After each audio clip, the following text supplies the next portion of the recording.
Oh, we'll be silly. No. I'm happy to be silly. Yeah. Dean, I don't give a flying flip if it's Dylan Moore. You sit your ass at the Shabbos table till 10 o'clock and then you can go do your thing. Ben Key, you can choose anything. Yeah. I know. No, we need a forward. We need a forward. I might wait, hold on. I'm not talking. Ben Keys. Yeah. What? Why? I've actually heard the only thing less likely than a North Melbourne win is Chase making a sale at work. What's that? Backs? Backs. Yeah. Mids, forwards. Harry? Ooh, Adams, 89.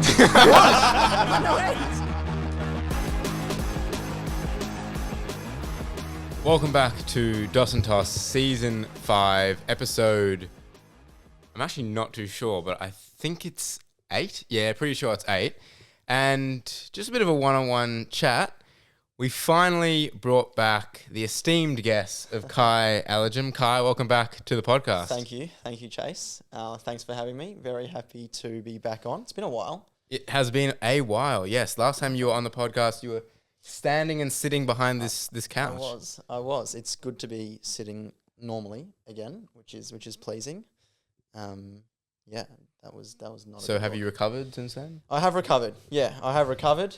Back on track, which is pleasing. None of that nonsense sitting backwards anymore. So I have recovered. Yes. Now we tried to get a third, but everybody's away. Oh, I've never seen anything like it. It's April. Like I get it's Easter, long weekend.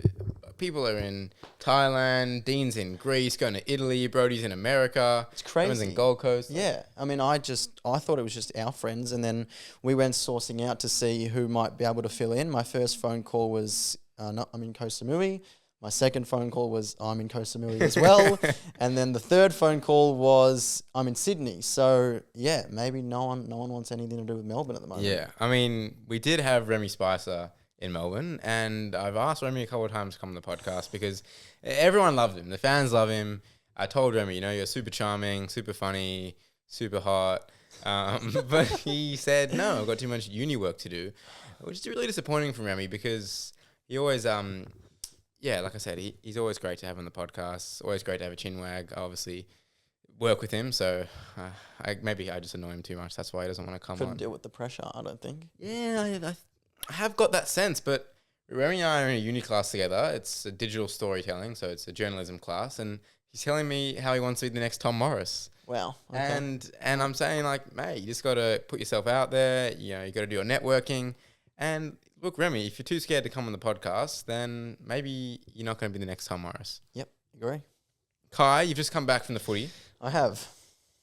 What do you make of that? I was watching on TV, and I've watched every game, so I was like kind of over footy for the weekend, but you just couldn't turn away from that game. Yeah, no, I mean, yeah, I'm sure for the viewers at home watching, what a great spectacle it was. Honestly, I've never seen Hawthorn so sloppy in a long time. I mean, usually they're elite by foot. Their skill execution is incredibly efficient. They transition the ball really well, and they were just really sloppy. I mean, they were butchering everything, handballs, kicks, drop marks, fumbling, and from the get-go. And it was concerning, and obviously Geelong made us pay going down the other end, but I've never seen anything like it, which was really frustrating. What do you put it down to? Is that just you had an off day, or is that Geelong's pressure? Yeah, I mean, look, part of it, Geelong's pressure.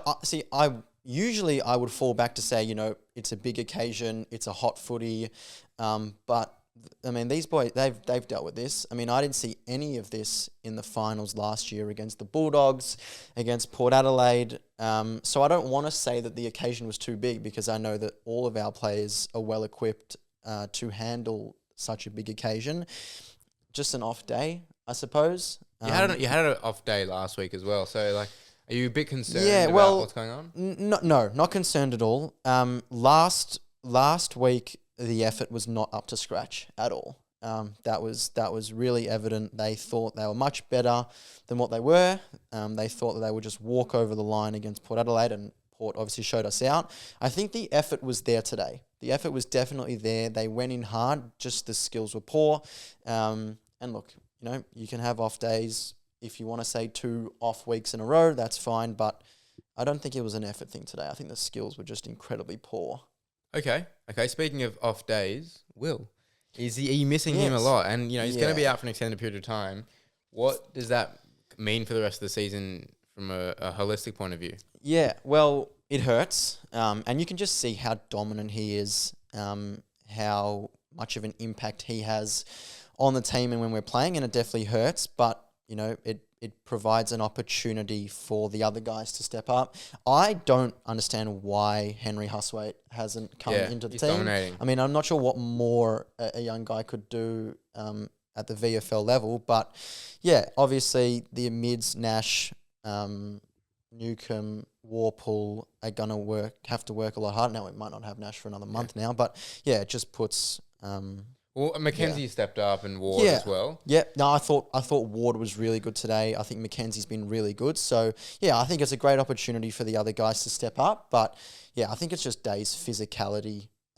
Contested ball is something that Hawthorn tend to fall back on and get pinged on. So yeah, I think that's definitely going to hurt. Geelong were pretty impressive. They were efficient going forward.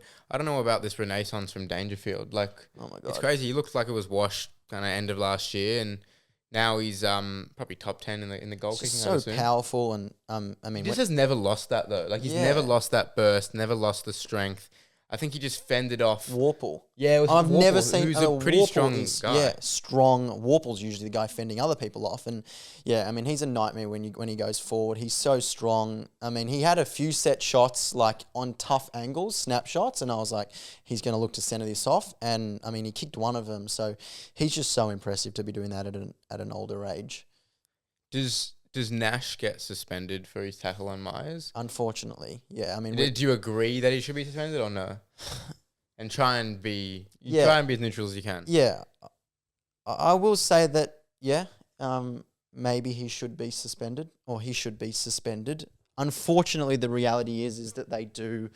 They don't necessarily look at the action, but rather the outcome. And if Brian Myers hadn't been concussed and he had jumped back up, then I think we'd be having a different conversation. But I think the thing that's going to get he didn't know ill intent at all. He's a hard player. He doesn't mean any harm. He's physical. He went to tackle. I think the thing that's going to hurt him is that elevated arm that kind of knocked Myers in the throat or the chin. Yeah, I think he will get 3. 3. Because okay. I think they'll say... Is that how it has to be? Yeah, so it's it's careless, which is the first category, and then they'll categorize it as high impact, and then... High contact. Or high contact, high impact, and then obviously given the extent to which Brian Myers was injured / concussed, I think it will get to 3 weeks. I just think it's unfortunate, really. It is. It is unfortunate, and I would kind of err on the side of maybe a 1 week suspension, which isn't possible with this criteria, and we've spoken about how it's a flawed system. But yeah, I think he goes in with excessive force. It is careless. He's not really trying to protect Brian Myers. It is also a tackle, so it's a footy action. You have to empathise a little bit. Clean, he went straight for clean bump. It's a hot footy. It's contested. They're smashing He's into each other. 198 centimetres. Myers is probably 175. Yeah. I just think it's a completely flawed system, and there's no middle ground. Like there's no 1 week. It's either 0 weeks or 3 weeks. But it kind of just makes me reflect on the past and all the massive hits that we've seen growing up. They're like, what would they get these days? Like Jordan Lewis against North Melbourne, years ago, just completely knocked a guy out running straight into him. I mean, there have been so many massive hits where guys have been out cold, and that would warrant 8 weeks now. Yeah. I mean, I don't know what's going on. Well, you do have to say that given they've created this system where, not necessarily, I don't think it's a system that's made this happen, but because they're harsh on the penalties and they're trying to stamp out certain actions, it has worked to an extent. Players, you're not seeing those massive bumps or those really dangerous tackles or those king hits anymore because of the system. So that's one tick. But like you said, and like I have said on main times before, there is no middle ground. Why the hell is it 0 or 3? If you said to Nash, what was Nash meant? What did you want him to do otherwise? Because I feel like now we're kind of saying to the players, well, don't go at 100%. Yeah, don't go. Is that what we're saying? We are saying that, and I don't hate that because there has to be a duty of care. There always is a duty of care, But which they get probably that. takes away 5%. They understand that. They understand that. And the players themselves, as professional athletes playing in a heavily contested and physical game, they're putting themselves out there. And that's not saying that, okay, well, now you can go and just smash each other. But I think the players understand the environment that they're putting themselves in, and they understand that there is a duty of care. But, 90,000 people in a heavy game, they're doing the best they can. It's a physical game. If you said to Connor Nash, oh, well, you shouldn't have hit him that hard. Well, he's going to go, well, you're telling me to not go at 100%. Yeah. I'm going to be as a detriment to my team. That's hard, but I think that's just the nature of the game nowadays. Yeah, and I think that's probably the frustrating thing. And the question that I would pose is, if Brian Myers, so he obviously got hit in the chin/throat and then he fell back and smacked his head on the ground. Okay. If he didn't smack his head on the ground and he wasn't concussed, and he kind of was shaken up and got back up and was completely fine, would we be having the same discussion? I think we would. I think we would be saying, hey, this could be suspension. Like Patrick Voss got 2 weeks on his hit against Vloston, who wasn't concussed, was bleeding, and maybe had a facial injury of some sort, but wasn't concussed and still got 2 weeks. I definitely think you can see that there is excessive force and a lack of duty of care to protect the head. So I think we probably are having this conversation. And I know you're saying, it's a hot game, this and that, but they are professional athletes. They are trained to make split-second decisions by foot and by hand. I think that applies as well as like when they tackle, when they bump, those split-second decisions, they're expected to make. Yeah. So when people say like, oh, don't slow it down, show it in real time, it's a split-second decision. I'm like, yeah, but they also make hundreds of split-second decisions throughout the game, which they're judged on. Yeah. This is included that you have to protect you have to protect yourselves, and obviously you have to protect incoming opposition as well. Yeah, no, I agree. And I think it was, if you look back at the footage, I think it was just Connor Nash's kind of elevated forearm that isn't how we should usually tackle, which is what's got him in hot water. So again, unfortunate. I wouldn't be telling Nash to do it, to maintain his level of physicality. Just unlucky, I suppose. I'm feeling very like Jay Clark, David King right now. Very robust conversations, very on the couch. And but that's like, good. It's great. No, I love it. It's not usually, like we have a little bit of that. But we're at Dean's. He's still away, as we said. It's just, we're recording at night, which I haven't done. I've been doing like Arvo pods, and I came in, set up, and I was a bit scared. Like, it's night outside. This isn't my house. It's a cool experience. It is. How often unique. do we get to go to a mate's house without him being in the country? Thank you, Dean. Yeah, thank you. Thank you. Appreciated it. It's I'm really hot in this room. Like, it's always so hot in this room. But I've left my D's jumper on because finally I'm able to celebrate my football club. I am happy for you. Yeah, thank you. I'm very happy as well because yes, we're at 1-5, but if you're the type of person that says, "Oh, you're 1-5 or you won one game," like that's not what football is about. Like, we've been under the cosh, backs against the wall. You go to the MCG, you're not expecting a win, and you just have a great day at the footy. And like, that's what it's about. It's about moments. You can't always look kind of a bigger picture. Sometimes you just got to say, that's what football's about. It's those type of moments. And it was a great day at the footy. It was. I'm not going to talk about Melbourne for the whole podcast, but I have to speak about one player, and that's Kozzy Pickett, who is so exciting. Like, I can't put into words the feeling I have when I'm watching him, especially the MCG. And it's just so, it really like breaks my heart that we're finally seeing the full package of Kozzy. He's been inconsistent. He's finally matured. He's got his midfield game going. I think he's getting to the full package, and now we're going to lose him. So he's gone? I think he is probably going, but the other thing is like, we can't afford to lose him. Like, Kozzy Pickett's 24. Let's say Melbourne want to be a contender in 3 years' time. Like, he's the guy. Like, he's our man. He's our biggest asset to our next premiership. If he wants to go home, we can't keep him. Okay, but like, Freo have got to pay up, and he just showed it against the team that is trying to lure him. What would be sufficient for you to accept? So, I think it was our first podcast in the year, and Dean and Brody were saying straight swap for Jackson. I'm not sure Jackson wants to come back to Melbourne. I just think like you don't find Kozzy Pickett's, and I know there are a lot of great small forwards out there, but I don't think anyone is. Like, I don't think anyone can match his ceiling. I think he's the most skilled player in the competition. Not as consistent, and that's why he doesn't have the awards of Toby Green, even Dylan Moore, Rankin, Charlie Cameron. But I think we're finally seeing the full package. He scored the most goals in his draft class as well. So back to your question, Kai, what do we ask for? Freo have picked 10. If they make finals, it's going to be outside the top 10. There are so many NGA and father-sons this year. That's going to be a late pick. So it's probably going to be 3 first-rounders. But if Jackson? we're Melbourne... no, not Ant Jackson. So if Jackson... Overs. Whatever it is, it has to be overs. Okay. And if Jackson wants to come home, include him. But I'm saying to Freo, like, hey, you want Kozzy, like, give us Murphy Reid. Okay. He's Victorian, and he didn't look too happy on draft night. Yeah. He's obviously got talent. Like, give us Murphy Reid and a first-rounder and top 10 pick. That's his worth. I don't want to be biased. And I know I've been accused of being Melbourne biased, but I'm so confident that by the end of the year, Kozzy Pickett will be in the top 10 players in the comp. I'm very confident of that.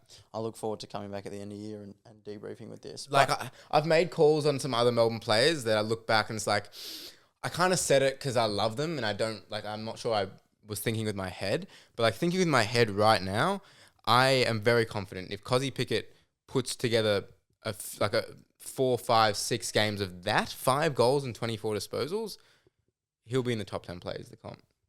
Okay. I mean, sure. Yeah. I mean, I don't want to put you on the spot, but... No, like, you can disagree with me. That's fine. Well, if we went through... So you have him in the top 10, you think he'll be... I'd have him in the top 10 and probably the best small forward in the comp. I think it's generally just down to consistency. Okay. And yeah, he missed the first 3 games. So we've only had a small sample size, but I think he was very good against Essendon. I think if Melbourne get going, I don't think anyone can match him. Like, who do you put on him? Yeah, well, I mean, I just think that there are plenty of small... I mean, Rankin... No, and I've thought about this. Like, Who do you put... which defender... I wouldn't even put him top 1, like, best small forward right now. I wouldn't say that because I still think Rankin, Toby Green... I still think Dylan Moore has the consistency over Kozzy. But I just think by season's end, I don't think there's going to be any small forward on his level. Okay. I look forward to coming back to it. So I look forward too. If Kozzy Pickett was happy to stay, but wanted to be paid more, how much would you be willing to pay him? Well, I think you have to obviously see what he produces this year. He's still got 2 years in his contract. I don't know. Like, I guess it has to be around $1 million. We'd have to pay overs for him to keep him. So you've got Clayton Oliver, and I think we'd have to look at offloading one. Gawn, May, Lever. Nah, I don't think They'd be paid highly. Not all of them. May's got 1 year. Like, next year will be his last year. Definitely not on a lot. Gawn, Viney wouldn't be on a lot. They're like not in their Viney, twilight. Petrarca and Oliver are on $1 million plus. So Gawn would surely be over 800. Yeah, probably around that. Right. But I think it'd be probably paid like next couple of years a lot, and then last 2 years not many. Lever and yeah. I mean, I don't know the I don't exact know either. numbers, I don't know but either. Surely May and Lever would be on around 800. Not May, maybe Lever. I don't think Melbourne has paid anyone aside from Oliver and Petrarca that much. Like, we lost Brayshaw, who was on quite a bit. We had Grundy on quite a bit, on 700k, that we never really gave to anyone. We haven't brought anyone into the club. Yeah. Like, we have not brought anyone under a big contract. We've only really brought in draftees and some shitty fringe players. I think, the list manager has to sit down with Kozzy and say, hey, this is our path to our next premiership. If, we'll pay you this, which is probably going to have to be, $1 million a year for 7 years, something like that, which is probably overs, but that's what you got to do to keep them at the club.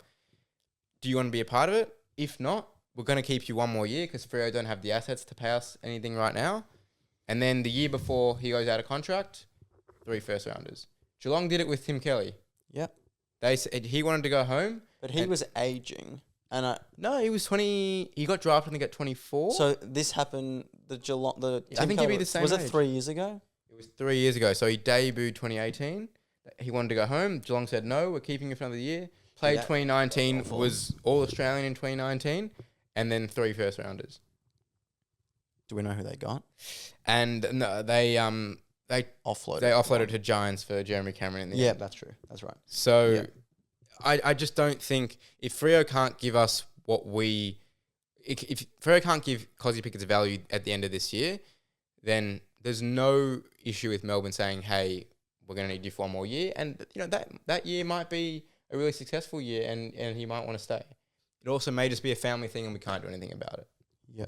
So that's that. I want to speak about another team who are looking really, really good, unfortunately. Collingwood. I just hate it. I hate it, but it's also like you just got to kind of sit back and just respect it. I just hope it just doesn't continue because I can't deal with them winning another premiership. When a few years ago when they were winning, every game by a few points, it got exciting. I mean, I absolutely hate Collingwood, and if you said to me who's the team you hate the most, it would certainly be Collingwood. And I was, it was exciting to watch them come back every week, but I'm just completely sick of it now. I mean, they're amazing. Yeah, I have so much respect for them. Yeah, me too. And I think everyone was so quick to jump out of the gates after their opening round loss to the Giants about how they're too old, they're too slow, and they've just completely proven everybody wrong in the weeks following that opening round loss. But yeah, just so impressive. It doesn't. The aging is just not. They're old, but they're not slow. They're not slow at all. They're super fast, super physical. Their ability to transition the ball from the back half was really impressive. I mean, hate to see it, but I do have a lot of respect for them, and they are going to be a tough team to come up against. Certainly once September comes around. I really rated Brisbane, and I've watched a lot of Brisbane. I've got McCluggage and Dunkley in my fantasy team, so I'm always watching Brisbane games. And usually when Zorko, Fletcher, even Ryan Leslie, when they get the ball off half back, they know what they're doing. They know exactly where they're going. They usually hit a mid on the 45. They look so confused whenever they got the ball. Collingwood just shut them down. They couldn't do anything, Brisbane. We're talking about Brisbane, the reigning premiers that can score at ease. Yeah. And then on the flip side, Collingwood from one end to the other in a few seconds. Yeah. No, I totally agree. Obviously, there was that concern with Brisbane around how they were going to fill that hole with Joe Danaher, and I think they did they've done a reasonably good job in the first kind of 4 or 5 weeks. Sam Day was not bad. I thought he was okay, and Hipwood, and they got Logan Morris as well, but yeah, I mean, not good enough, really. And they were kind of, I know they hadn't lost a game, right? Brisbane hadn't lost a game. No, right. But they were on the back foot. They had a pretty poor first half against the Bulldogs last week. They rallied back and won. They had a poor first half against Geelong and then came back and won. So they haven't, breezed through their first 5 games. So maybe we were getting too ahead of ourselves. I don't think there's any reason to be concerned, but still there. Collingwood's super impressive. How high do you rate Nick Daicos? Well, he's number 1 for me. Yeah. His ability to accelerate is just incredible. There was an amazing clip. He just got poleaxed into the ground, someone just completely smashed him, and then you can see he kind of got up a little gingerly, and then literally 4 seconds later, he's just bursted off again, running off. So, we can have this discussion now, but I was discussing with a few friends last week about Daicos or Sam Darcy, and I'd like to hear your thoughts on what you think. But Daicos is number 1 for me. He's number 1. He's unstoppable. Everyone thought, why aren't they tagging him? And Jared Berry went to him and tried, and it just didn't work. A lot of players have, Finn McGuinness, the only successful one. But that was also 2 years ago, no? True. He's unstoppable. His work rate is just unbelievable. But back to the Daicos or Sam Darcy, what are your thoughts there? We did a redraft of the 2021 draft last week with a few boys, and we all had Daicos 1 and Darcy 2. And I have a lot of praise for Darcy. Unfortunately, he's now injured. And I was saying how Darcy's like a cheat code. He's just way too like Andrews like couldn't match him, and like Andrews is 204. Yeah. Like massive levers, and like Darcy will just literally stick his hands out and mark the ball. Yeah. But I just think Nick Daicos is too good for the league. I just think like he's the Gary Ablett of this generation, and he could be better. And that's not even that big of a call. Like he's what, 22, 23, maybe? He's 22. 22. And he's just going to be the best for just so long. Yeah, yeah. And like, I know it's a Collingwood player and I hate it, but you just got to like, you just have to park that and just say, he's too good. Yeah. Like no one can run with him. Yeah, he works harder. He's had a few like off days by foot, but he's going to punish you one way or another. Yeah, I think, I mean, I've been so impressed with his work rate. It's just, I mean, it'd be so hard, and he deserves, all the tagging is a complete compliment because that's what is required to just limit him in any capacity. But, I mean, he gets so much thrown at him. And so much attention thrown at him, and I've been super impressed with his ability to cop it. And I think he gave away a free kick because someone might have been getting under his skin, and you can just see him clapping and just loving the challenge. And that's definitely the thing that I admire the most and have been really impressed with him. His work rate is unbelievable, and I didn't know he had that pace. I mean, unless I just wasn't watching closely enough, but he is rapid. Yeah, and they can't catch him. No, like his ability, like he's bursting out of the stoppage is wow. So hopefully Hawthorn bring Finn in. When are you guys playing him? We play them in 5 weeks, 6 weeks. That'd be good. So we have West Coast, then Richmond, then Melbourne. And then we go to Darwin to play Gold Coast. We got the same. Into Richmond, West Coast, into Brisbane, into Collingwood. Yeah, cool. So I think about 6 weeks. I put a question out to the fans. How's this season going in 3 words? Noel Massner, who I'll give a shout out. I want to shout him out last week. He is on a gap year program and he's staying in an apartment with a few boys, and he listens to this podcast before he goes to bed. Okay, wow. So he's listening to it all the time. He says I have a soothing voice, so I appreciate that. That's good. It wasn't that it's so boring, it's putting him to sleep. Yeah, I hope it's not him putting him to sleep, which Dean's cousin, Gabe Stiglitz, has done before. Okay. I'll take the extra listen up, but yeah, I don't know what to make of that. But I think he just listens to it because it's like his therapy. Okay. So, yeah, and he's written in saying, Nick Daicos huge, and also start praising Daicos. So, there we go. I'm glazing Daicos for you. No more Clary glaze. I'll glaze Nick Daicos. Benji Stiglitz, also a Collingwood fan, says the experienced team. I'll read out some of the others because I don't know who these guys all go for, but Agree says injury, bad kicking. I'm not too sure who do you reckon he goes for? Injury, bad kicking. This was before the Hawthorn game. Okay, I was going to say, it's not Hawthorn. Maybe Essendon, but they won. No one's injured at North. Can't be North. Bad kicking. St Kilda don't have that many injuries, except for Max King. Injury, bad kicking. I think it's Essendon, but I'm not too sure. Like no Draper. And Parrish. And Caldwell. And Caldwell. And Langford. And Langford. Okay. So maybe Essendon. Agree, if you're listening, let me know. Nick Walker, terrible but improved. I don't know. That's terrible but improved. North? No, North cannot be terrible but improved. Well, wait, terrible but improved is so. That's maybe West Coast. Well, it's all Richmond. It's one of them 3. Because Richmond won. They can't be terrible. No, but you could still say that. Oh, because hang on. I did ask the season. Maybe. No, they would be a fan, and fans, a fan with I go for Richmond. They suck. They're terrible, but improved. But I think could it be West Coast? No, I don't think they've improved. Okay. Probably maybe North. Yeah. Or Carlton. Worst team ever from Kobe. Well, just on a theme of the week. Kobe 727-292. I presume it's gonna be North. Yep, probably North. I'd say most of the followers are Victorian. So yeah. Now, Devon, I know you're a Carlton fan, so all right and average. Thank you, Devon. Yep. Aiden Karp said very off game. Aiden, I think that is the reality check for St Kilda. I don't think that's your level. You had a few good wins, Port Adelaide and Geelong. And, I probably got a bit too excited. I said, can Saints make finals? I think you just got to accept where you're at. Yeah. I mean, yeah, Doss is a close friend.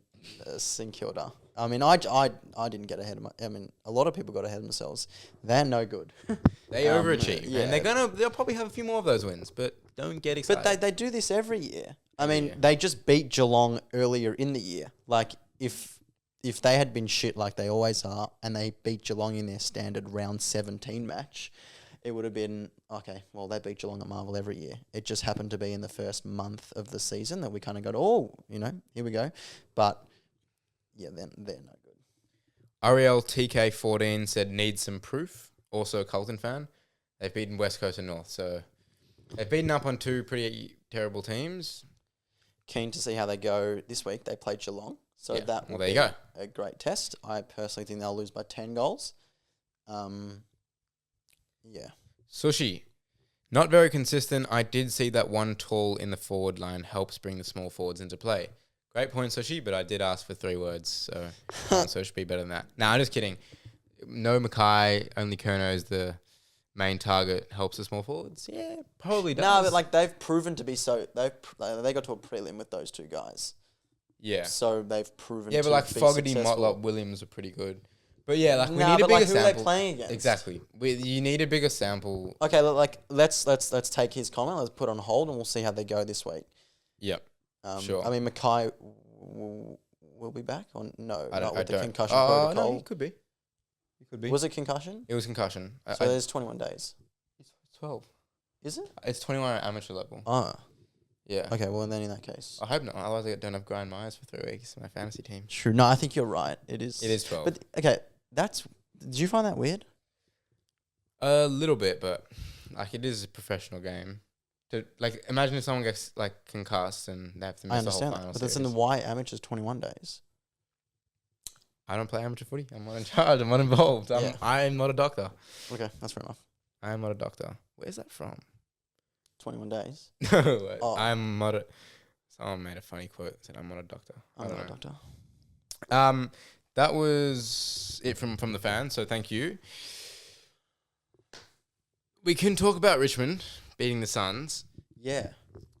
I wasn't able to watch Where were you on Saturday night, game. I had a dinner and then I was at home. Okay, because... So I unfortunately wasn't able to come to the famous glass house. I had a dinner and then I had to rest with my hip at home. So I wasn't able to watch the whole game. But I was following it on my phone, and my dad, who watched the whole game, said that Richmond were really impressive.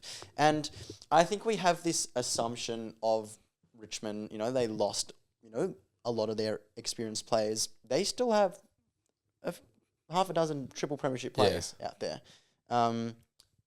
So I was told that they were really impressive. I think it's more alarming for the Gold Coast.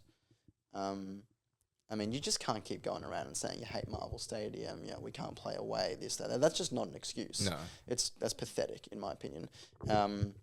Did you catch the game? Yeah, I did. It was just Gold Coast 20 more inside 50s, and they just couldn't hit a target. Fair play to Nick Floston, who played his first half was one of the best first halves I've seen this year. Had 14 or so intercepts, which is everywhere. Bolter was good too, but I don't think he should have been out there. Nathan Broad was very good. What happened to Jaden Short? Did anything happen to him? He was on 50 at half time and he finished on 68. That's the second time he's done that this year. I'm going to have to... seriously, I'll be in his... I had him last year. He can be frustrating. Oh my God. That's twice. SEN gave him the player of the match as well. Okay. I thought Taranto was pretty good. They're just very opportunistic. Richmond have just been built off pressure, and even though they have, Uze, new coach, a lot of new players, they just have not lost that opportunistic pressure game. Yeah. Maurice Rioli is just the archetype, just pressure small forward. Props to them. Props to Richmond. That's a great win. But if you're Gold Coast, I mean, how does that happen? It happens every year, and I'm still a believer on Gold Coast, but they lost to North last year. And Damien Harbour's we need to grow the F up. And I'm it's the same thing. You need to... those are the games, you just have to win. You just got to mature. So it's not a game plan thing. So is it a It was execution. So is that are we saying that that's a psychological thing from the I think so. players? So because I wouldn't say that. Surely they wouldn't be fearing Richmond. So are they fearing playing at Marvel? Is that what we're putting it down to? I think they were complacent. I think they thought this was just going to happen and didn't. And that, like, every good team goes through that. You know, every premiership team's had those type of losses. So it's not the be all and end all for Gold Coast. They're still 4-1, probably in the top 2. Yeah, well, they knocked all of us out of the gauntlet. So that's just not good enough. Yeah, but Noah Bolter, like, Yeah, so he shouldn't be playing. Like, You don't think so? Do you? I don't think he should be playing either. Like, his court case is on Tuesday. Exactly. So it just doesn't, to me, it doesn't make sense. I mean, I don't think he will get jail time. Do you think he'll? I don't know. So I'm not really. Yeah. I don't really. I'm not a big fan of the Victorian court system. I definitely don't think he should be playing. I think that, and Damien Hardwick was pretty passionate in his post-game press conference about. He's going to back up. He's a 3-time premiership player. And what he said was right. We all make mistakes in life. Noah Bolter will learn from the experience. He will be a better person for having this experience. But the AFL and Richmond also have an opportunity to show what they prioritise and how we as individuals in society have to act, and how, as a professional athlete, the expectations are higher. And he didn't meet those expectations, and for that he will be punished. I just don't think it makes any sense for him to play a game with the court case 4 days later. Like, just wait, because now they don't, and this is why I think maybe they do, I mean, not that they know, but maybe they have an indication of what the sentencing will be. But if the sentencing is on the worst side, it's going to be a really poor reflection on the AFL. Yeah, I think it already is. Like, I agree, but I think it's cemented that if he gets a really bad, sentencing, that's going to be a really poor reflection on the AFL and Richmond, and then they'll be going, well, I mean, did we really need to play him? Yeah, and look, it actually probably gets them the 4 points, and but that's important. But that's it's much of a muchness. I think. Yeah. Look, I don't rate Uze's selection. Don't rate Richmond for selecting him, but the AFL I think is negligent here too. Like, the AFL have come out in the last couple of years and tried to take moral high ground with a lot of things, like some of the homophobic slurs and racism and stuff like that. So the AFL can't say, hey, we want to, we have a big platform. We want to make sure, here we have these morals that we want to uphold. And then for some reason, this just doesn't apply to them. Why would AFL, why is this not important to you? Yeah, I 100% agree. 100% agree. I mean, they took a powerful stance with the homophobic slurs. I mean, it was 6 weeks suspension. Yeah, I think Will Power got in the end. That's hefty, right? And that I think that would completely stamp it out. Like, you'd have to be a complete idiot to make a homophobic slur again, right? Now, I hope that as professional athletes, they would understand that this type of behaviour is absolutely not acceptable, and that they don't need to see Noah Bolter get a lengthy suspension to know that that's not okay. But I think it's more for the younger kids that are growing up that see these athletes as role models, and that might try and smack a bloke in the face and go, oh, I'm not going to... And, we might think that this isn't going to happen, but the younger generation might think it's okay and go, well, Noah Bolter didn't get in trouble, so I'll be fine. I completely agree. And it's also... I'm going to call out the Richmond fans as well for, cheering him every time he got the ball. I thought that was really weird. If I was Collingwood fans, I'd probably have a go at them, so I'm going to have a go at Richmond fans. I think that was really weird. And like you said, if you're a little kid at the game, you're not really sure, what's going on, but, all the fans are clapping Noah Bolter. You kind of feel he's a victim. You know what I mean? I do. I think that... it does, and it's a good point if you're a young kid and you're sitting there and everyone's cheering and you're like, oh, did he do a good thing?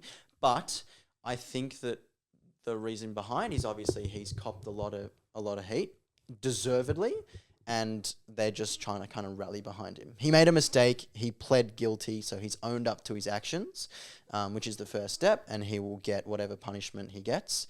And so, that's what happened, and now it's up to his friends and his family and the Richmond, community to support him. And I think the cheering was just a way of supporting him and making sure that he doesn't feel alone. But yeah, it's just not a good look all around. I just wouldn't have played him. Yeah. Kai, Sam Darcy, we spoke about him before. Yeah. Thankfully, not an ACL, Thankfully. but still going to be on the sidelines for long term. Maybe he'll come back for the back end I don't of the think year. he will. Yeah, I don't think he will. I mean, I think it's a 4-month injury, but 4 or 5, sorry, and they said he could be back within 3. Yeah, so I was listening to the radio today, and they had a experienced AFL doctor talking about it. And yeah, I mean, he will be available again at best September. And you'd think, given he's young, he's fragile given his height. There's just no point risking him at all, which sucks for me because I really thought my fantasy team was up there this year, and now my forward line's copped the big hit, so we'll have to work around that. But it's very lucky, thank God, because it was a horrible watch. It was very scary and just devastating, and you can see how much it means to his family that were kind of crying in the rooms. How much it means to him and to them. So very fortunate. But So what do the Dogs do now? Like, Norton stepped up, yeah, but Jamara is not. I don't think it's a conversation. We can't even consider him. I mean, it'd be easy to just go, well, when is Jamara coming back? But we I don't don't think he know, is. and there's no point. If he comes back, that's a bonus, and that kind of solves their problem to an extent. But in the interim, based on the assumption that he's not coming back, it makes it really difficult, because I thought the Bulldogs were, they've been really solid given Treloar and Bontempelli haven't been playing. What do they do from here? Well, Norton's going to be their main man, but in terms of a partner, So can they go Norton and then just Smalls around him and put Bont forward here and there. Yeah. I mean, they got some taller. So midfielders like Lob's Kennedy. now established. Can Lob, they? I think you got to keep Lob back. Yeah. I think Lob. So they've got a lot of tall. So they have Lob and they have Liam Jones. They also have Buku Kamis and James O'Donnell. Yeah, true. What are the chances? What are the chances of James O'Donnell being swung forward? I don't know I think that's probably the move. Like, I think he played a bit I don't forward. know. Yeah, I don't know. There's also Jordan Croft Yeah. in their VFL. Okay. Who's kicked 5 goals in the first 2 games. Okay. Was quiet on the weekend. I'm not sure if that's maybe he didn't play the full game. I but think that they will back. Cooper Hines has also been playing forward, and I think he's like 190 odd centimeters. So Waitman's out for a while, so you kind of. So I think that Bontempelli back. So that's an extra into the midfield rotation, and Treloar, assuming he's back, I think that allows the opportunity for Matt Kennedy to swing forward at times. So I think what they'll do is they'll have Norton as their main guy, they'll have whatever Smalls they have, and then they'll rotate between Kennedy and Bontempelli, rotating forward of the ball. Yeah. But it's hard. I don't know. Who's their second ruck? I guess like Darcy's their second ruck. Darcy's their second ruck.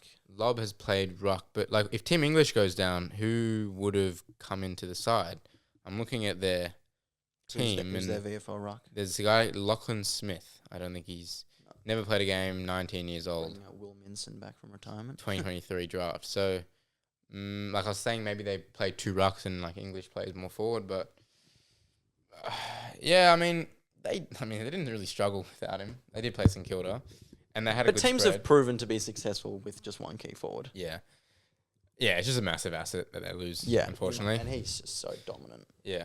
Let's digress. Doss's Liberation. The question this week I'm putting is who is closer to a premiership, North Melbourne or Richmond? And this people might disagree with this. I still think North Melbourne, and the reason why I think North Melbourne is because Richmond have 6, 7, 8 guys that triple premiership players are reaching towards the end of their career. North Melbourne have an abundance of young players and plenty of players progressing into the mature age category. North Melbourne have been incredibly disappointing. However, with that being said, they still have just not frequently shown some really impressive glimpses. And I think that if they stick at it and they continue to challenge one another, that they will eventually be able to progress. And I do think that they're closer to a premiership than Richmond. I'm going to go against you and say Richmond are closer. And I hope North are. But I think Richmond have already gotten like the best out of themselves. North have had the young talent and they've progressed over the last couple of years, and Richmond probably a couple of years behind that. Richmond are going to get 2 top 5 picks again this year on top of the 6 first rounders they got last year. That is so much talent and they've already showed signs like Trainer, Lawler, Armstrong unfortunately is injured, but like Jonty Ford was good. They get Josh Smillie back eventually. So if you take Nankervis, Short, Floston, Broad, Lynch, that's 5. Taranto, Hopper is 7. McIntosh. How long 8. does a rebuild take? I think a rebuild, like, if this is the first year of a rebuild, I think it takes 6-7 years. Right. So Taranto could be there. Taranto would be 32. Could be there. He's 27, isn't he? Is he? Yeah. I feel like he was best and fairest 2019 second year, so debut 18. 26, 27, I would say. I feel like if we take away all of Richmond's experience and mature players, and we presume that those voids are going to be filled with new draftees, North are going to be 4 years. Yeah, okay, but look at what Hawthorn have done. Like, you didn't, like let's say 3 years ago, you wouldn't say, it's all right, you wouldn't say, oh, like Bruce, Gunston, even Amon is going to like be there for your next premiership push. But, you start to develop a little bit, you start to show some signs, you progress pretty quick, and then you attract. You attract Tom Barras, you attract Josh Battle. So I think that will be the and case. Richmond are a big club. Yeah. Players will want to go to Richmond. Like, I look agree. at Tom Lynch. I agree. Yeah, I'm still reasonably optimistic with North Melbourne. I think that I can't ignore the positive signs seen against Melbourne last year. I can ignore it because Melbourne was so bad, and I just don't think. No, but I still think North. So you're saying, despite you don't think they were impressive? They were very impressive. I think Melbourne were terrible, and I think if those signs were real, then I think they would have showed more in the next 3 weeks. I agree. 100%. And there's no argument for against that and their performance. But yeah, there's no wrong I suppose I still have optimism around North Melbourne, around the talent that they have and their ability to build on that talent. And that's not to say that there isn't any optimism around Richmond. I just think that Richmond's crop of players are just 3 years younger, 3 years behind. Cool. Yeah. Cool. Let's not be silly. Kai, welcome to the segment. Thank you. There's a new segment this year, basically just calling stuff out. And I'm actually this week, my Let's Not Be Silly is to myself. Let's Not Be Silly, Chase Alfasi. At the start of the year, put out some videos, and I said that Freo are my premiership favourites for the year, and they are pretenders. I rate their list. I think they have a complete list, but they just don't know how to win when they're not playing well. Yeah. Last year, they lost the last 4 games when they were slightly off, and they lost 4 games in a row and missed finals. I think against Melbourne, like, they were slightly off, but like, those are the games you have to win. You have to win if you're serious against Melbourne. Like, Melbourne have been terrible, and we were pretty good, but I think Freo, I don't think their players stand up when it really matters. Like, Sarong didn't really stand up. I thought Brayshaw was alright. I thought, Young and Bolton were alright, but like, their players kind of went missing. They didn't seem to have a plan B against Melbourne. They've beaten us up quite a few times, but as soon as we actually moved the ball with some consideration, didn't just bomb to Pearce and Ryan and Cox, they just didn't know what else to do. They play Adelaide at home on Friday night. So it's a good opportunity. I expect them to respond, and I expect that they'll still make finals, but I just don't think that they can be considered a contender when they continually lose these games. Yeah, that's crazy from you. Not sure what you're thinking there. Yeah, and I also said Richmond won't win a game. And well, hey, I got that would have been 40,000 fair. I mean, most people would have said that. Most people said it. I made a video on it, and I get blamed. Kai. Yeah, so my Let's Not Be Silly is on the way home from the footy this evening. I think it was Jared Healy on SEN. He made a crazy comment. He said that Sydney's forward line problem had been solved. So obviously had been solved with one man. And that one man is Aaron Francis. So Aaron Francis came on as the sub yesterday and kicked 3 goals. Did he kick 3? This isn't in the last quarter. I'll read out his stats. So 13 disposals, 4 marks, 3 goals, 1. It's a pretty incredible half. Quarter. So wow, that's an incredible quarter. But come on, Jared, let's not be silly here. I mean, Aaron Francis is not going to solve Sydney's forward line problems. I think that's just a stupid thing to say. Yeah, could be a good sub, but let's look at the round ahead, round 7. Couple of big Anzac Day. Yeah, well, this becomes. Matches. I mean, this is interesting. This first game. Let's see how good you go with the cups, because we've had a few guests on, and I feel like I've done a lot of the hard work. So we'll start with Melbourne Richmond. Okay. I guess I can help here. Okay, there's not many, but Ricky Pettard, Brad Miller, and David Roden. Really? Started at Richmond. Did he? Yeah, and then finished at Melbourne. Okay, that's impressive. Yeah, no, I don't have any for that one. That's all right. Collingwood. Tips. Oh, tips.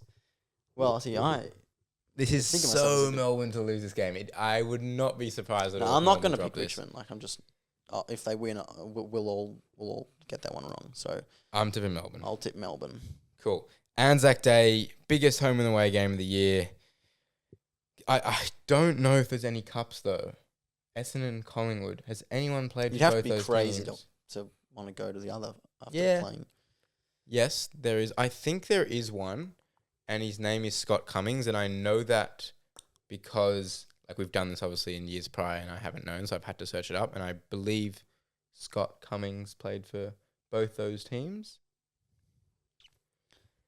Anyway, I think this is a game where kind of no matter where they're at, it's still a pretty close game, but I don't think it'll pan out that way this year. I think Essendon just missing way too many players. Yeah, I agree. Caldwell, Parrish, Langford, they don't have a ruck now. They'll bring in Goldstein, but Draper and Bryan are out. Oh, Bryan. ACL last. Oh my God, of course, yeah. And now Draper's out for the year. Yeah, Collingwood.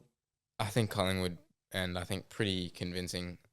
I just don't know where, who do Essendon fall back on? I don't think Merritt and Peter Wright are going to be able to stand up.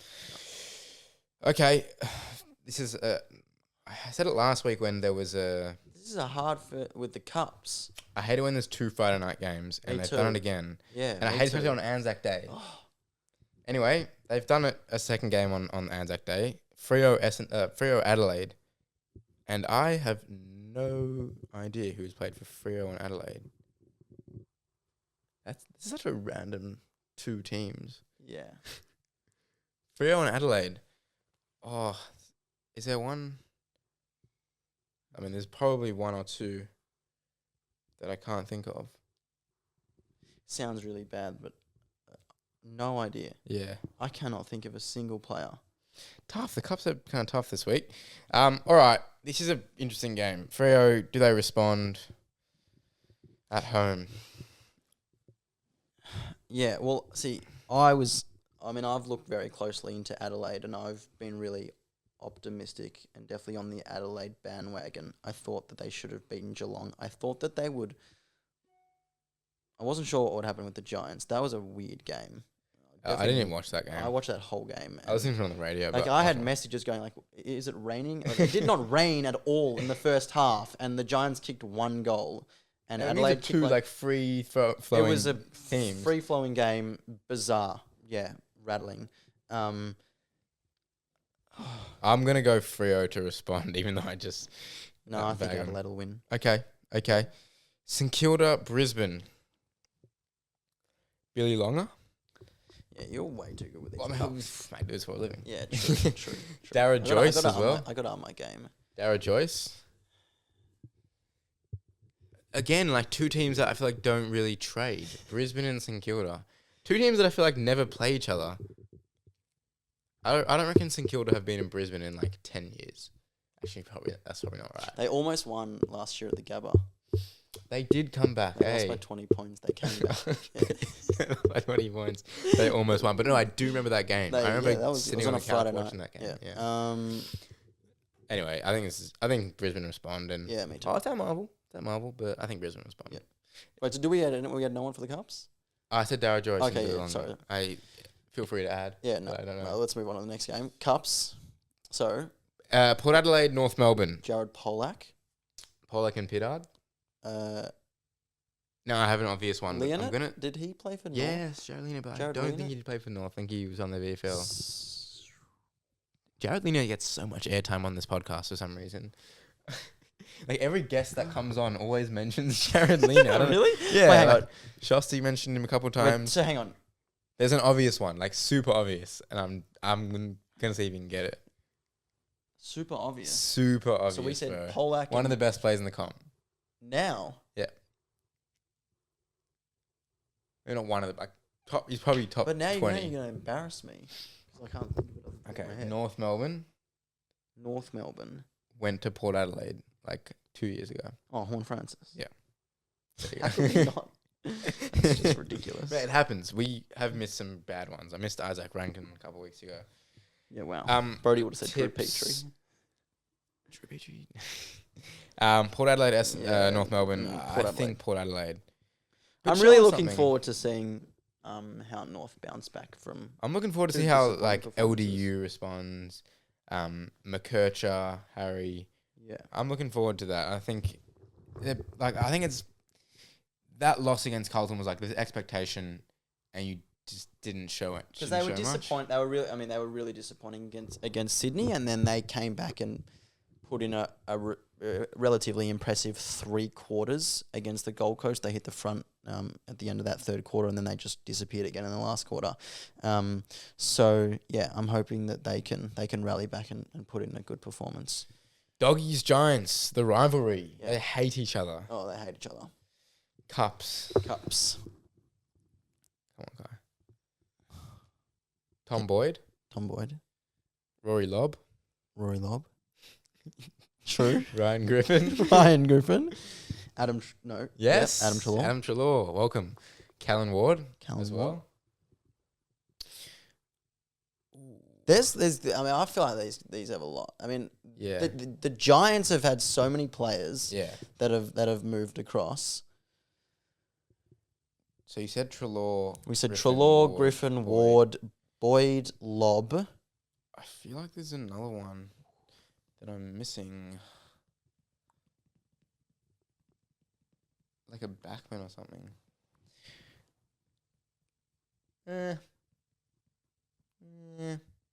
That's pretty good. That's pretty good. Do you listen to Footy and Friends at all? Dylan Buckley. I do. I feel like Footy and Friends just doesn't us, but with a platform. They're great. Like they do the same thing as us. Great. They do the who played for both teams. They're very funny. Yeah. I rate them a lot. I do listen to them quite. They are good. But I feel like I'm sure they haven't. They have great banter. No, well, let's shout them out. Shout them out, Footy and Friends. Shout out to Footy and Friends. But I do think that Footy and Friends is just Doss and Toss, but Dill Buckley already had a platform, and they have ex-AFL players on it. Yeah, true. So listen to both and see what you like. Because Tommy Sheridan and his American Aces have thrown out some shout outs to Dill and Friends, or Footy and Friends, and Dill's spoken back. So maybe there's a chance he hears this and we could build something. I've spoken to Clubby Sports a bit. Nice. But really rate, Matt Kelly, like the guy in the back. Yeah. He's funny. Yeah. No, they're great. They are great. Anyway, I think the Giants will win. Let's get through these last few games because it's getting late. It's 8:45. Yeah. Gold Coast, Sydney. Sydney's bogey team almost.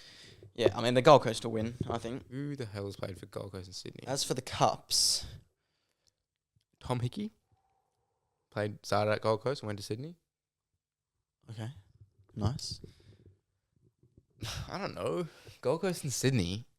What the hell's with the cups this week? Last week I got so many. Last week was so good. And the week before. This is a hard week of cups. And I'm sure whoever's listening is screaming at this podcast. And I apologize. I'm really sorry. Maybe it's just a late podcast that my brain's not switched on.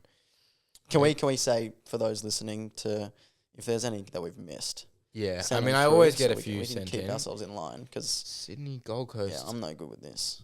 Oh, nope. I'm lost. I got nothing. I mean, I was happy with Tom Hickey. Anyway, tips. Gold Coast. Gold Coast at home. I agree. Geelong, Carlton. So there was go on. No, you go. No, I've forgotten his name. Okay. Average footballer. Is it Darcy Lang? Yeah, it is. It is Darcy Lang.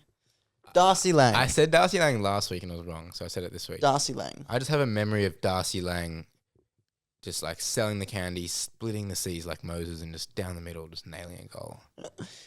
For Carlton or Geelong? No, for Geelong. Yeah, back in the day. Of course. But Darcy Lang's good. Lockie Fogarty's pretty good too. Yeah, Zach good. Tui. Yep, good. And very good. Henderson. Lockie Henderson. Very good. You're on the ball. Yeah. Cool. Tips? Wow. MCG. No, you can't be considering I Carlton. can be considering Carlton. Why? What have they proven for you to No, they consider? haven't proven anything, but what did Melbourne prove and they won? Nothing, and that's why no one tipped them. Yeah, well, and they won, so it doesn't mean you can't tip them. Geelong. I'm going to tip Geelong, though, but yeah, we'll see. I actually fucking hate Geelong. I hate them so much. Like, Collingwood I hate, but I have respect for. I hate Geelong, and I don't have respect for them. Well, my hatred for Collingwood extends because my closest mates go for them and I can't stand them. I don't, I mean, apart from my closest family going for Geelong, I don't really know anyone else that goes for Geelong. So there's no added hatred. That's what makes it like worse. It's not the people that I know that go for Geelong. I just hate them. Yeah. And I think they're I had an cheaters. old woman screaming in my ear as I walked out. Yeah, I Go just think the they're Cats, entitled. fuck Hawthorn. Anyway, tipping Geelong, last game of the round. So Hawks Eagles. Hawthorn, West Coast. Yep. This is an absolute graveyard shift. Tom Barrass is good. Come on, guy. What, you know more? I actually have one. That is probably the best cup that I've ever said. So he played where did he doesn't play anymore. Played for both these teams. Who did he play at first? Started at Hawthorn. And the Sam Mitchell. Sam Mitchell's good. Yep. Now this player, the only reason why I know this is because Dean, I think, saw this guy in Noosa or Salt or wherever Kurt he Headley. goes. It's not Kurt Headley. No, wait. Hang on. Kurt Headley didn't Kurt play. Headley is that guy from Dean, but the guy I'm thinking of is not Kurt Headley. But Kurt Headley didn't play for West It's not Coast. Kurt Headley that I'm thinking of. So Dean's got a weird I don't know relationship why I with know Kurt this player. Headley. But this is the best cup I've ever said. Wait. It's Angus Litherland. No, I mean... Yes. Who? He changed his name to Angus Dewar, and he played one game for West Coast in 2022 when they had their whole team out with COVID. But they have a player now, Dewar, with the last name Dewar. Tyler Dewar, yeah. But hang on, related. when did he play for Hawthorn? Played for Angus Litherland. You don't remember that name? It does ring a bell. Played I don't know how many games he played. Angus but I know Litherland. back in your day. Can you search up picture? Yeah, I'll set up Angus Litherland. So he changed his name. I can't believe you don't remember your own Hawthorn player. Well, I mean, if you... Angus Litherland. I do remember him. So I do remember he him. He played one game for West Coast. He changed his name. His name was not that. You changed your name and I still found you. That is why that Are is we the sure best this cup. is his... I remember this guy very clearly. He was fucking rubbish. Well, I'm sure he was. He only played one game for West Coast. Yeah, wow, okay. I've also That's got one more, good. though. Tyler Brockman. Tyler Brockman? Wow, that's poor from me. And I've got an even better one. Not better than Angus Dewar. But no, I'll let you get it. Premiership player, journeyman. Defender, long hair. For Hawthorn. Or played at West Coast, but premiership player at Hawthorn. What? Long hair, long black hair. Yeah, he didn't play. Journeyman. He didn't play for West Coast. Really? Wait, who am I thinking of? Well, I'm thinking of Matt Smanger. He didn't play for West Coast. Kai. He definitely played for West Coast. No, he didn't. He did. Matt Spanger. Me, West Coast, Sydney, and Hawthorn. No, No, he did not play for West Coast. If he played for West Coast, then Matt Spanger played 26 games for West Coast. okay. In the years He played the most games for West Coast. 2006. Hey, but No, I'm sorry. everyone knows that he Okay, played that's for 3 impressive. clubs. That's good from you. Matt Spanger was the first guy that I thought of when you said journeyman long hair, and there was. I mean, I'm out. Hawthorn, you know what? Kai. For those listening, if you knew that Matt Spanger played for West Coast, You can come write on the in podcast. and I will give you a shout out. But I mean, yeah, Also wanted to give one more shout out to Capri. She was begging me to give her a shout out, so Shout out I to went to Capri. the footy with Capri. She also videoed that reel that I put up, so That's shout very out good. to Capri. shout out to Craig. Yep. Kai, it's been I didn't have much on the run sheet, but we really got all the juice out We of every did. talking point. We did. So thank you for coming on. Thank you for having me. No It worries. was good to be back. Yeah, good to be sitting here having a good chat again, sitting like a normal person, which is Yeah, good. long podcast, but thank you for listening. Thank you. We'll see you next week.